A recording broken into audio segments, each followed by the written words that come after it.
नमस्कार, मैं हृदेश मिश्रा आप सभी का स्वागत करता हूं आपके अपने चैनल HRDIS पर। कैसे हैं आप सभी लोग? देखिए, एक बहुत इंपॉर्टेंट चीज़ पर आज हम लोग चर्चा करेंगे और ये आपके एग्जाम के दरअसल क्या है, बहुत ही महत्वपूर्ण होने वाला है।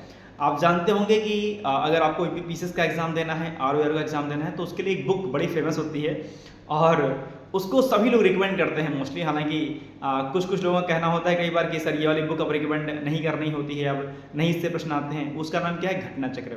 घटना चक्र की इंपॉर्टेंस आज भी उतनी ही है जितनी पहले थी, कोई इंपॉर्टेंस उसकी कम नहीं हुई है। प्रीवियस ईयर क्वेश्चन पेपर और घटना चक्र पुनरावलोकन आपको पढ़ना ही पड़ेगा अगर आप पीसीएस के किसी भी एग्जाम को, खासकर आरओ एआरओ और पीसीएस का एग्जाम देते हैं, तो इससे आप बच नहीं सकते, किसी भी हाल में नहीं बच सकते। इससे बचेंगे तो प्रश्न निकालना आपके लिए असंभव सा हो जाएगा, ध्यान रखिएगा, ठीक है।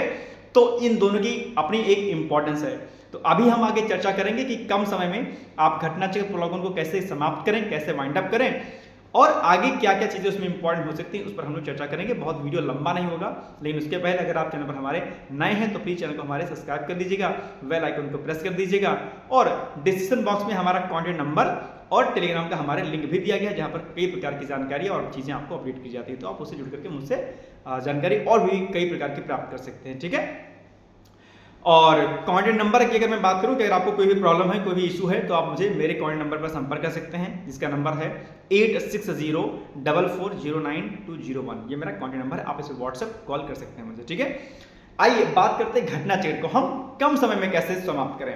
पहली बात तो ये कि अगर आपने अभी तक घटना चक्र पहले से पढ़ी होगी तो अब तो मुझे नहीं लगता है कि आपको मुझे कुछ बताने की आवश्यकता है। निश्चित तौर पर आप उसको जानते होंगे, खत्म कर लेंगे। लेकिन अगर आप बिगिनर्स हैं या आपको लगता है कि यार अभी मुझे 30-40 दिन में खत्म करनी है, या आप पहले से ही पढ़ना शुरू करेंगे आगे के लिए 25 के एग्जाम के लिए, 26 के एग्जाम के लिए, तो अगर आपके मन में डाउट है कि सर घटना चक्र कैसे खत्म करें कम समय में, इतनी मोटी मोटी जो है घटना चक्र होती है, कैसे हम करें, तो 2-3 इसके तरीके हैं। सबसे पहला तरीका क्या है कि आप जैसे एक्स नाम का कोई क्वेश्चन है, अब वो एक्स नामक क्वेश्चन जो होता है, क्या होता है कि घटना चक्र में एक ही क्वेश्चन को अलग अलग प्रकार से अलग अलग आयोगों के द्वारा पूछा गया है, अलग अलग वर्षों में उसी प्रश्न को पूछा गया है। तो जब एक टॉपिक पर एक बार प्रश्न आ जाए, आपने उसकी डिटेल्स में व्याख्या पढ़ ली, उस प्रश्न को पढ़ लिया, तो जब दोबारा उसी से संबंधित कोई प्रश्न किसी अदर एग्जाम में आया हो या रिपीट हो रहा हो वो प्रश्न, तो आपको क्या काम करना है, रिपीट प्रश्न को क्या करना है, कट कर देना कि भाई इस प्रश्न को तो अभी मैंने पढ़ा हुआ था, इसको हमें नहीं पढ़ना है।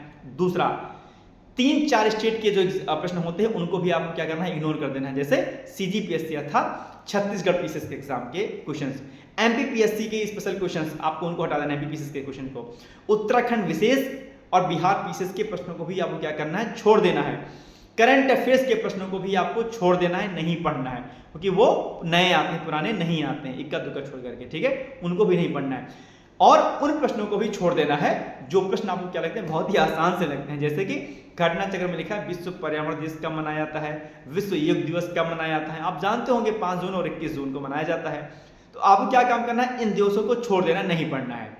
तो जो आसान शब्द है, आसान प्रश्न है, उनको छोड़ देना है। जो अलग अलग स्टेट पीसीएस के एग्जाम है जिनकी रिलेवेंसी आपके एग्जाम में नहीं है, उनको छोड़ देना है। जो बार बार रिपीट हो, मतलब वो हो रहे हैं, क्या कहते हैं, बार बार रिपीट हो रहे हैं एक ही टाइप के प्रश्न, उनको छोड़ देना है। जब आप इतने प्रकार के प्रश्नों को छोड़ देंगे तब आप पाएंगे कि आपकी घटना चक्र क्या होगी, बहुत कम होगी। जैसे कि ये घटना चक्र है मेरे सामने, यहाँ पर आपने देखा कि अच्छा एक नंबर क्वेश्चन, आगे सब कट कट क्रॉस क्रॉस लगा हुआ है, फिर सीधे आगे पेज नंबर 2 पर पता चल रहा है कि पेज नंबर 3 पर तो आपको एक भी प्रश्न नहीं पूछा है, एक भी पढ़ना है। क्यों? क्योंकि क्वेश्चन रिपीट हुआ है, या सीजीपीएससी या एमपीपीएससी का पेपर है, तो भी आपको नहीं पढ़ना है, आपको इग्नोर छोड़ देना है। तो तीसरा पेज खाली हो गया, चौथे पे आ गए आप। तो जब आप इस तरीके से काम करेंगे, क्रॉस चिन्ह लगा लेंगे, जो रिपीटेड क्वेश्चन होते हैं, अदर स्टेट के पीसेस के एग्जाम जो आपके एग्जाम के लिए नहीं रिलेवेंस होते हैं, उनको आप छोड़ देंगे, तो आप घटना चक्र बहुत कम समय में तय कर लेंगे, मतलब पूरा कर लेंगे। एक बात। दूसरी बात, आपको अपने सपने की पूरा करने के लिए, घटना को पूरा करने के लिए आपके मन में जिद पालनी पड़ेगी। जब आज आप सोइए तो कल आपको क्या करना है, घटना चक्र के किस विषय को पढ़ना है, कौन से चैप्टर को पढ़ना है और कुल कितना पेज पढ़ना है, यह तय करना आपको दिन पहले ही पड़ेगा। आप जो है पढ़ते समय तय नहीं कर पाएंगे। तो आज तय कर लीजिए, सुबह उठिए, हवन पूजन जो भी आप करते हैं उसको करिए, दैनिक नित्यक्रम करिए और संकल्प एक ले लीजिए कि यार अपन को ना आज इतनी घटनाचक्र के इतने विषयों को मतलब इतने चैप्टर को मुझे वाइंड अप करना है। 50 पेज, 60 पेज, 70 पेज, जितना भी आप कर पाते हैं करिएगा। लोड मत लीजिएगा। वैसे मिनिमम मैं 100 पेज पढ़ने के लिए कहता हूँ कि एक दिन में आप 100 पेज पढ़िए, लेकिन मुझे पता है कि आप लोग मोस्टली लोग नहीं पढ़ पाएंगे। एक बार ऐसे मैंने एक वीडियो बनाया हुआ था जिसमें मैंने कहा कि मिनिमम 100 पेज अगर आप नहीं पढ़ पाते घटनाचक्र की तो पढ़ाई छोड़ दीजिएगा, ठीक है। तो एक लोग ने मेरी बात को बहुत दिल से ले लिया, उन्होंने पढ़ लिया खूब सारा 100 पेज। अगले दिन कॉल आ गई, बोले सर मेरी तबीयत बहुत ज़्यादा खराब हो गई। मैंने कहा क्यों, क्या हुआ आपको? तो उन्होंने बोला सर आपने कल कहा था कि अगर 100 पेज हम नहीं पढ़ पाएंगे तो हम तैयारी करना छोड़ दें। तो मैंने पढ़ना शुरू कर दिया। मैंने कहा ठीक बात है, मैंने कहा था, लेकिन अगर आप पहली बार पढ़ रहे हैं तो आपके लिए समस्या वाली बात हो सकती है। आप मत पढ़िए, टेंशन मत लीजिए, आप जितना पढ़ पाते हैं उतना पढ़िए। आप 50 पेज को पहले शुरू करिए, फिर 60 करिए, 65 करिए, 70 करिए, 100 ऑटोमेटिक हो जाएगा। और एक बार आपको मेहनत करनी पड़ी घटनाचक्र को, एक बार पढ़ लेंगे तो हो जाएगा, कोई दिक्कत नहीं है। और एक बात ध्यान रखिएगा कि प्रीवियस ईयर क्वेश्चन पेपर अर्थात पीवाईक्यूज पीसीएस का आरओ का और घटनाचक्र पूर्वावलोकन, ये दोनों सेगमेंट आपके एग्जाम के लिए सबसे महत्वपूर्ण होने वाले हैं। उसकी एनालिसिस किया करिए। घटनाचक्र जब भी आप पढ़िए तो उसके ऑप्शन को ढक लिया करिए कि यार ये नहीं कहे कि 4 ऑप्शन आप देखो तब आप उसको समझो कि यार 4 ऑप्शन दो। ऑप्शन नहीं देखना है आपको। जिस दिन आपने ऑप्शन देखना बंद कर दिया, विकल्प देखना बंद कर दिया क्वेश्चन को, उस दिन आपका पढ़ाई रुक जाएगा। और एक बड़ी बात, स्मार्ट तरीके से एग्जाम निकलेगा आपका। पीवाईक्यूज को लगाइए, घटनाचक्र पूर्वावलोकन को लगाइए, एमसीक्यूज को लगाइए, बस और कुछ नहीं करना है आपको, मतलब टेस्ट सीरीज को लगाइए। टेस्ट सीरीज में एनालिसिस कीजिए। पीवाईक्यूज जब भी आप लगाइए देखिए कौन सा प्रश्न आपको आता है, कौन सा नहीं आता है। प्रश्नों की जो व्याख्या होती है उस व्याख्या के बीच में जो नई नई टर्मिनोलॉजी होती है उनको सर्च कीजिए। जो 4 विकल्प में से जो 3 विकल्प बच गए होते हैं उन 3 विकल्पों पर काम करिए। फिर आप देखिए कि कैसे आपकी तैयारी जबरदस्त होती है। पीवाईक्यूज का मतलब सिर्फ इतना ही थोड़ी ना होता है, घटनाचक्र का मतलब सिर्फ इतना थोड़ी ना होता है कि खाली प्रश्न पढ़ के छोड़ दिया आगे निकल के, नहीं। घटनाचक्र की व्याख्या पढ़नी है, उस व्याख्या में भी कोई पॉइंट है तो उसको भी पढ़ना है। व्याख्या आप पढ़ रहे हैं, उसमें शब्द आगे यूट्रिफिकेशन, उसको पढ़ लो अच्छे तरीके से, कोई चीज और आगे उसको पढ़ लो अच्छे तरीके से। इस तरीके से चीजों को आपको करना है। तो घटनाचक्र पेज निर्धारित कर लीजिए, सब्जेक्ट निर्धारित कर लीजिए। आप इकोनॉमिक्स की घटनाचक्र को छोड़ सकते हैं, कोई दिक्कत वाली बात नहीं है। बाकी घटनाचक्र आपकी खासकर नंबर 1 पर आप ज्योग्राफी को पढ़िए, सेकंड पे पॉलिटी, थर्ड पे साइंस, फिर एनवायरमेंट, फिर आपका जो है क्या कहते हैं अदर सब्जेक्ट, इसको रखिएगा। फिर सेंसस वगैरह बाकी बात में कर लीजिएगा आप लोग इस तरीके से। तो जब आप इस तरीके से पढ़ेंगे और जो भी लगे इंपॉर्टेंट आपको, आप स्टिकी नोट्स रखे रहा करिए। घटनाचक्र के ऊपर ही नोट कर लिया करिए, या ऊपर ही जो पेज स्पेस खाली होता है उसमें नोट डाउन कर लिया करिए। तो आपको क्या होगा कि हर क्वेश्चन आपको पढ़ना नहीं पड़ेगा, बल्कि शॉर्ट फॉर्म में आपकी चीजें ऊपर ही लिखी नजर आ जाएंगी, ठीक है। और सबसे अच्छा तरीका तो ये है, क्योंकि अभी समय नहीं है, नहीं तो आप इस पूरे 250-300 पेज को आप 100 पेज में कंपाइल कर लेते, 50 पेज में कंपाइल कर लेते घटनाचक्र को। लेकिन अभी समय नहीं है, अभी जैसा मैंने बोला आप वैसा कर लिए।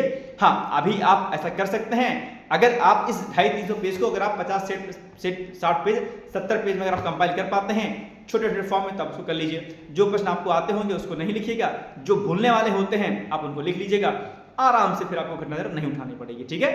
तो आप चाहे तो ऐसा भी काम कर सकते हैं। फिलहाल आपके पास समय कम है, स्मार्ट तरीका ध्यान रखिएगा। प्री निकलेगा बहुत पढ़ने से नहीं, बहुत कम पढ़ने से निकलेगा, लेकिन स्मार्ट तरीके से निकलेगा। बाकी कोई समस्या होती सीधे आप मुझसे बात कर सकते हैं मेरे कॉन्टैक्ट नंबर पर। आप कहेंगे सर कॉन्टैक्ट नंबर क्या है, नोट कर लीजिए तुरंत ऑन स्पॉट।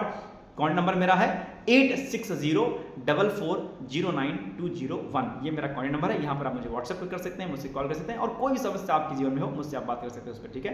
टेंशन लेके लेना नहीं है। क्या हार में क्या जीत में, किंचित नहीं भयभीत में, संघर्ष पथ पर जो मिले यह भी सही वो भी सही, ठीक है। तो आदमी है, इंसान है, आपको घबराना नहीं है। और काक चेष्टा वको ध्यानम स्वान निद्रा तथ्योचा अल्पहारी गृहस्था के विद्यार्थी पंच लक्षणम, यानी कि कौवे की जैसी चेष्टा होनी चाहिए, बगुले जैसा ध्यान होना चाहिए, कुत्ते की जैसी नींद होनी चाहिए कि तुरंत जग जाओ, और अल्पहारी थोड़ा भोजन करने वाला होना चाहिए, और घर को त्याग करने वाला हो, घर से दूर रहने वाला होना चाहिए। 5 लक्षण है, आप जीवन में सफल हो जाएंगे, ठीक है। आज से अपने मन में एक संकल्प लीजिए, संकल्प सुबह लीजिए, उस संकल्प को पूरा करने के लिए पूरी शक्ति पूरी शिद्दत लगाइए।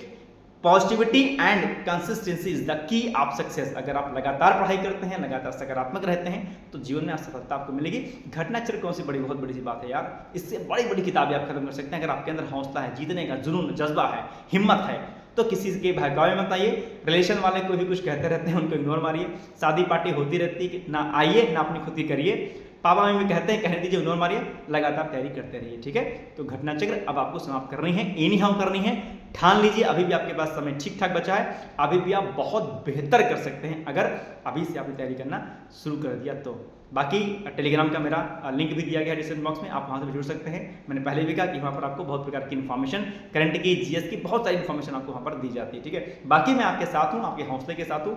मुझसे कहीं कोई भी अगर आपको हेल्प चाहिए, जो मैंने नंबर आपको 8604409201 बताया है, उस पर आप संपर्क मुझसे कर सकते हैं। ये नंबर मेरा डिस्क्रिप्शन बॉक्स में भी मेंशन है, ठीक है। तो कल से ही लग जाइए, है ना, क्योंकि कहा गया है कि काल करे सो आज करे सो काल करे, काल करे सो क्या कहा गया है कि आज करे सो क्या कहा गया, देखो लाइन भी एग्जैक्टली ध्यान नहीं आ रही है। आज करे सो काल करे, क्या ऐसे कुछ है ना, लाइन एग्जैक्टली मुझे नहीं याद आ रही है। वो लाइन आपके लिए बड़ी जो है क्या कहते हैं, आपकी लाइफ के लिए बड़ी फेवरेट हो जाएगी, सोचती है ना। काल करे सो आज करे, आज करे सो, हाँ, काल करे सो आज करे, आज करे सो अब, और पल में परले होएगी बहुर करोगी कब, है ना। जो काल करना है उसे आज ही करना है, आज जो करना है उसे अभी करना है ना, हमें कोई चीज टालनी नहीं है, ठीक है। ये दुआ मैं भूल गया था, लाइन मुझे याद आ रही थी। मेरे पिताश्री मुझे बहुत समझाते थे पहले कि कल करे सो आज करे, आज करे सो पल में परले होगी बहुर करोगी कब। जो कल करना है उसे आज ही कर लो, जो आज करना है उसे अभी करो, है ना, टालना नहीं है। और विकल्प रहित संकल्प और अखंड प्रचंड पुरुषार्थ, इस भावना के साथ आपको तैयारी करनी है। एसडीएम मतलब एसडीएम, आरओ मतलब आरओ, एनी हम आपको लेके चलना है, किसी भी हाल में लेके चलना है। मेरी शुभकामना है, मेरी जो है अनंत आत्मिक शुभकामना आपके साथ में कि आप चीजों को बहुत बेहतर तरह से करेंगे। And thank you so much, bye bye, take care, all the best.